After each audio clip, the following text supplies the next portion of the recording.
my name is Sara and we are here in Soroti, Uganda, where I live and work with Resonate Global Mission. And I'm with my dear friend, Jane, and we do a lot of ministry together, caring for families and women and couples and parents. And then also we've done some work with nutrition and teaching women different skills. And so we spend a lot of time together, and Jane's going to share some stories about the things that we do together.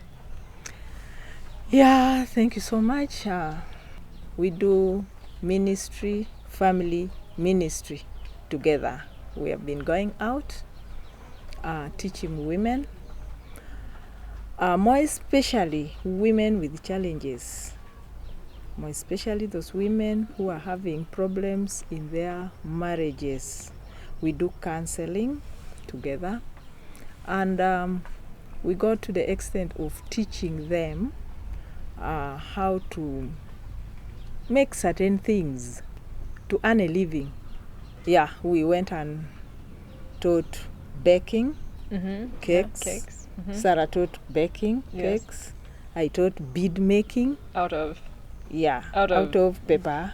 And- Paper beads. Just make beads out of papers. And also out of beans. And out of beans, yeah.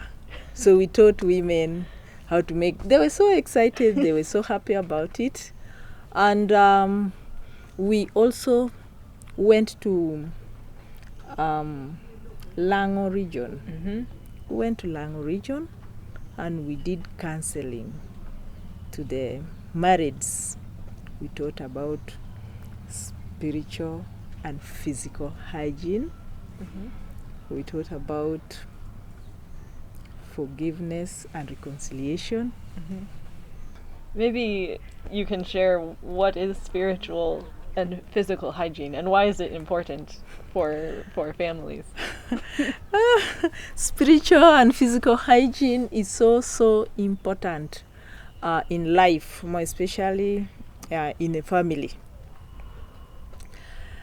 I mean, we need to live a life that is hygienic.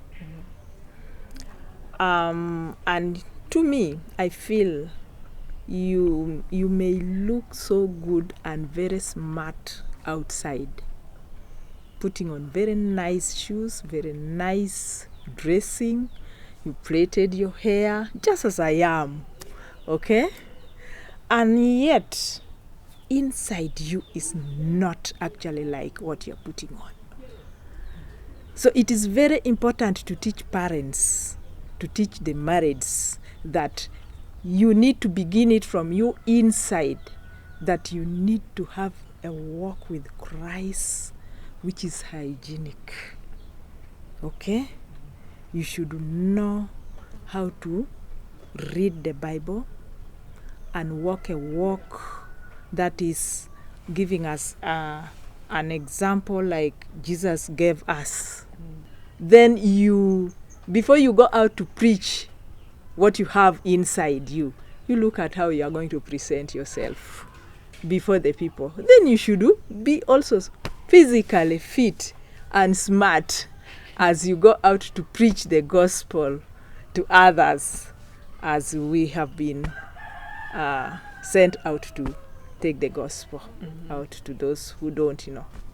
Yeah, that is spiritual and physical hygiene that we taught. Yeah. And we've found that many of the problems that families have are from lack of communication or an unwillingness to forgive and try to reconcile. So Jane has some really good stories of counseling people who are struggling from those kinds of issues. Yeah. For example, I had a friend who had a sister. Now this girl said, "Mommy," she likes calling me mommy. Yeah, "Mommy, my sister is struggling in marriage. What can I do?" And I told her what we can pray about it and continue encouraging her. And then she insisted, saying, "But I think it is good if she came to your place so that you talk to her, pray with her, counsel her. I think it will be okay. So I encouraged her. I said, fine, let her come. And finding that actually the husband had mishandled her seriously. Then I continued talking to her, counseling her, encouraging her. She was like, I don't want that man anymore. I insisted telling her, that is your husband. That one is your husband. It's not good for you to move from one man to the other. It's not good. Your children are growing. You need to grow up children from one husband. Let's pray and you will get back to your husband. So we continued praying as we were staying here, believing God. Then the man calls. As we were still in prayer and the counseling, the man calls and says, come back home. So I talked to the man myself and I encouraged him. I said, you're a very good man. If the woman is not there, the woman is in my hands. But you have really got a very good woman who is so trustworthy. She has waited for you all that time. And I know by you calling, you are also a very good man. Now, I want you to do one thing. Is it okay if you come together to bring up your children together? Said, you are talking a very good idea. It is very good. And I made sure I talked to her well. I advised her how to handle herself when she goes back.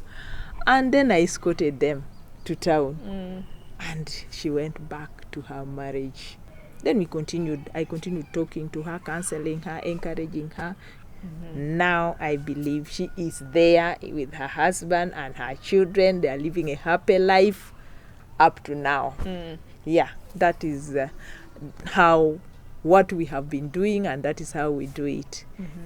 That is it. Yeah. But that is what we do. We encourage mothers who are living a disturbed life in marriage to be strong and courageous, prayerful, Forgiving, releasing the bitterness in their heart.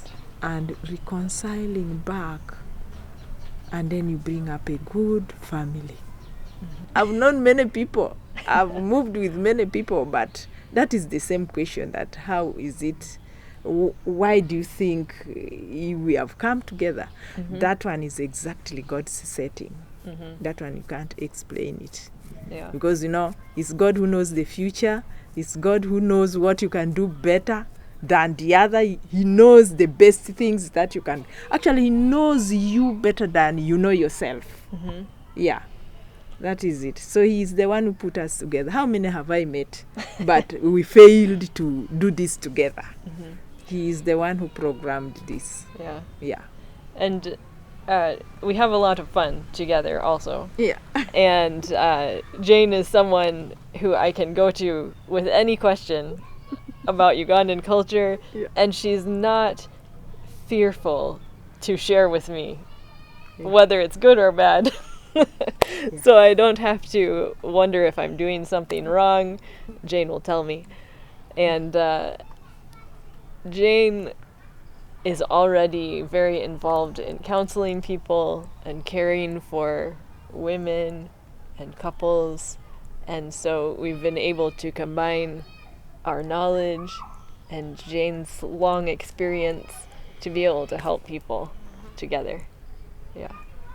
That is it. So sometimes someone will invite me to a place and I say, well, let me also bring Jane because she has many years of experience to contribute to sharing about these topics. Yeah. Yeah. That is true.